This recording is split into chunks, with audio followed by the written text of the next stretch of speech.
dear students, this is Swati Chawla. Welcome to my series of Python programming. In our previous video, we have discussed the error finding questions of Python, and in this video, we are going to discuss some output based questions. And these type of questions will definitely sure come in your exams also. Maybe it can be in 1 marks, 2 marks or 3 marks, but not more than that. Okay? So without wasting our time, let's start with our first question. In this, the basic technique to solve the output based question, just start the program and execute it line by line. You just have to put the values and substitute the values and then calculate the result. For output finding questions, you need lots of practice to become an expert in solving these questions. Okay? So let's start. str1 equals to exam 2018. This is the string I have written here, and I have mentioned the index here also. Whenever any question which contains list or string type of questions, especially in output based questions, the first thing you have to write the index. Okay, give the index to every variable, 0 for e, 1, 2, like this. After this, str2 is my empty string. Let's take a text box here.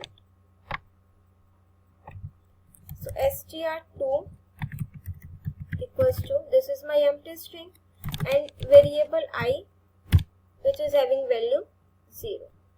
So while loop kitne times chalega? I is less than length of str1. This is my str1 from 0 to 7. That means the length of str1, it will be 8. If str, अब I की starting value क्या है बेटा? 0. ठीक है, 0 is less than 8. Condition true. Now this while loop will be executed. First, इसमें multiple ifs given है. So first this if statement will be checked. If this statement is correct, then this statement is executed. Otherwise, this second statement will be checked. If this first condition is false, then this second condition will be checked. If first is true, then remaining conditions will be bypassed.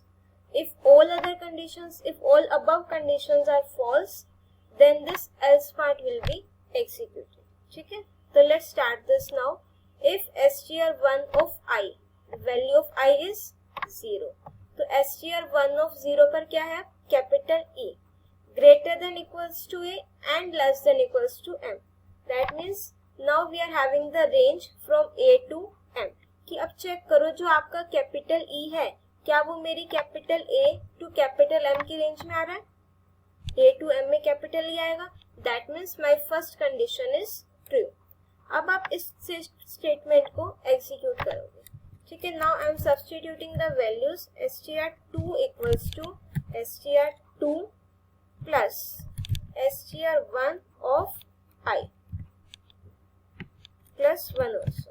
Okay, so str2 equals to, str2 is my empty string, I am writing it here, empty string, plus str1 of I plus 1. Value of I is 0. 0 plus 1, 1. str1 पर मेरी क्या value है? x. यहाँ पर 1 आ गया solve करके. सो str2 में अब आपका क्या आ जाएगा? Empty string plus capital x. तो दैट मीन्स इक्वल्स टू, अब मेरी स्ट्रिंग में क्या है? Capital x. Then I equals to I plus 1. These two conditions will be bypassed now. This will not be executed. Now I की value increment हो गई with 1. I am erasing this now. Okay, I value of I is 1. और str2 की value we can write it down now. str2 equals to क्या आया था हमारा? Capital x. I am highlighting this. Just a second. Okay, so str2 में अब तक क्या आया था? x, and value of I is 1 now. 1 is less than 8. Condition is true. So str1 पर चेक करो क्या है? Capital x. Now check the first condition, क्या मेरा capital x A to M की रेंज में आएगा? No, condition is false. Now check the second condition, whether it lies between 0 to 9. No, तो that means this else part will be executed. Now I am executing it direct. आपने just क्या करना है, उसके आगे क्या ऐड करना है? Star. This I have added it now. Again the value of I is incremented with 1. So the value of I is now 2. 2 is less than 8.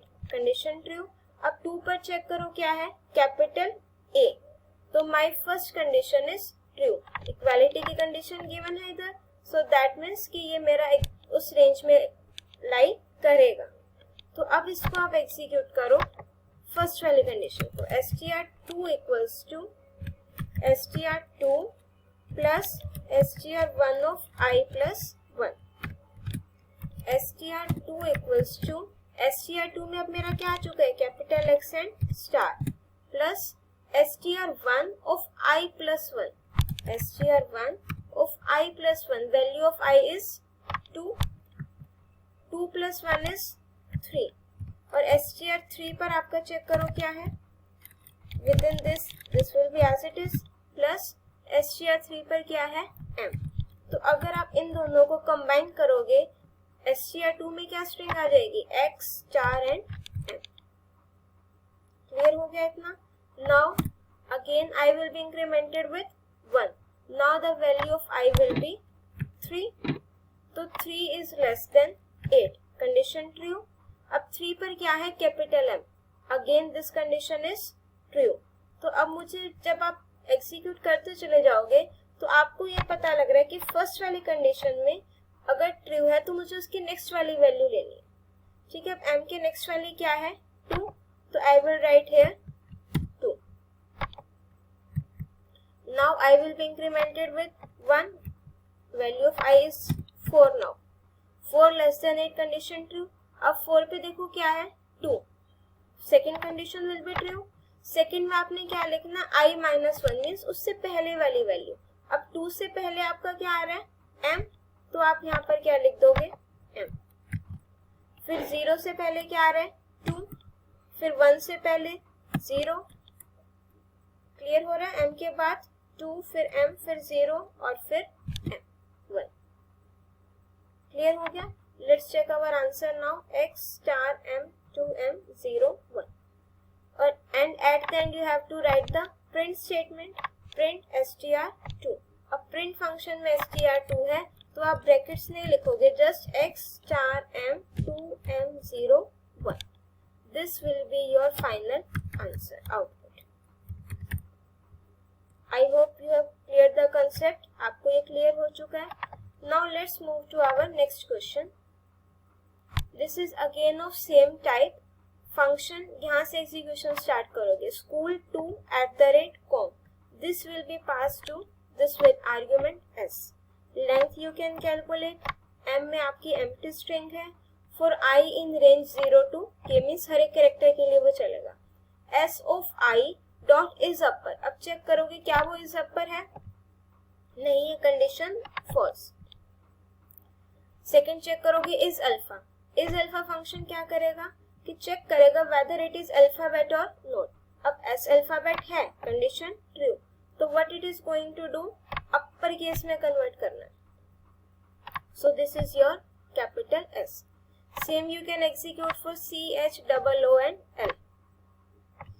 इस अपर में कोई नहीं है तो for all these characters the first condition will be false. So this will be executed. And after that add the red symbol. This condition will be false, this will be false. So what you have to do? Add B. This. Okay. For 2 and for 1 for add the red also.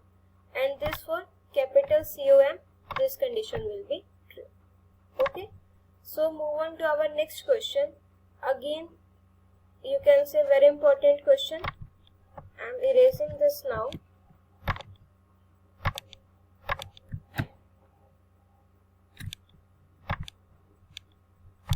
Let's start our next question. From here the execution will begin. r equals to 150. I am writing the value here. Let's check this first. R equals to 150 and value of S equals to 100. These two values are there. Ab now R equals to change of RS. R equals to change of R comma S. That means you are calling the change function now with values 150 and 100. और जो भी वो function value return करेगा वो आपकी किस variable में आ जाएगी बेटा, आर में. क्लियर हो गया. अब देखो जब ये चेंज फंक्शन कॉल होगा, first value will be transfer to first variable and second value will be transfer to second variable. Second variable argument में q इक्वल्स टू 30 गिवन है. This is your default argument कि अगर मैं यहाँ पर कोई भी वैल्यू पास ना करूं तो आपके डिफॉल्ट केस में q में वैल्यू क्या जाएगी 30. बट नाउ तो I am passing the value. ठीक है, तो q p में आपकी क्या वैल्यू आएगी 150 और q में आपकी क्या वैल्यू आ जाएगी 100. अब देखो p equals to p plus q. p equals to p plus q. That means p में वैल्यू क्या आएगी p plus q 150 plus 100. That means 250. अब p की आपकी वैल्यू क्या हो गई है 250 with the statement p plus q. अब सेम आप q के लिए करोगे. q equals to p minus q. But at this time take the updated value of p. Don't take the value of p as 150. Now the value of p is 250. So I am taking p as 250 minus q. q की value क्या है 100. तो q की value क्या आ गई 250 minus 100 150. Print p hash q. Value क्या print हो जाएगी p की 250. यहाँ पर आउटपुट गिवन है. You can compare it from here 250. उसके बाद हैश, ये hash as it is print हो जाएगा. Then value of q will be printed. q की वैल्यू क्या हमारे पास 150. ठीक है. अब देखो ये फंक्शन रिटर्न किसकी वैल्यू कर रहा है p की. p की वैल्यू क्या है 250. तो स्टार्टिंग में बताया था जो फंक्शन वैल्यू रिटर्न करेगा किस में आएगी वो r में. तो r में अब मेरे पास वैल्यू क्या हो चुकी है 250. ठीक है. I am erasing this now. Again print r hash s. Value of r क्या प्रिंट होएगी अब 250 हैश और s की वैल्यू क्या है 100. वो नहीं चेंज हुई हमारी. ठीक है. उसके बाद अगेन हमने चेंज फंक्शन कॉल किया है s इक्वल्स टू चेंज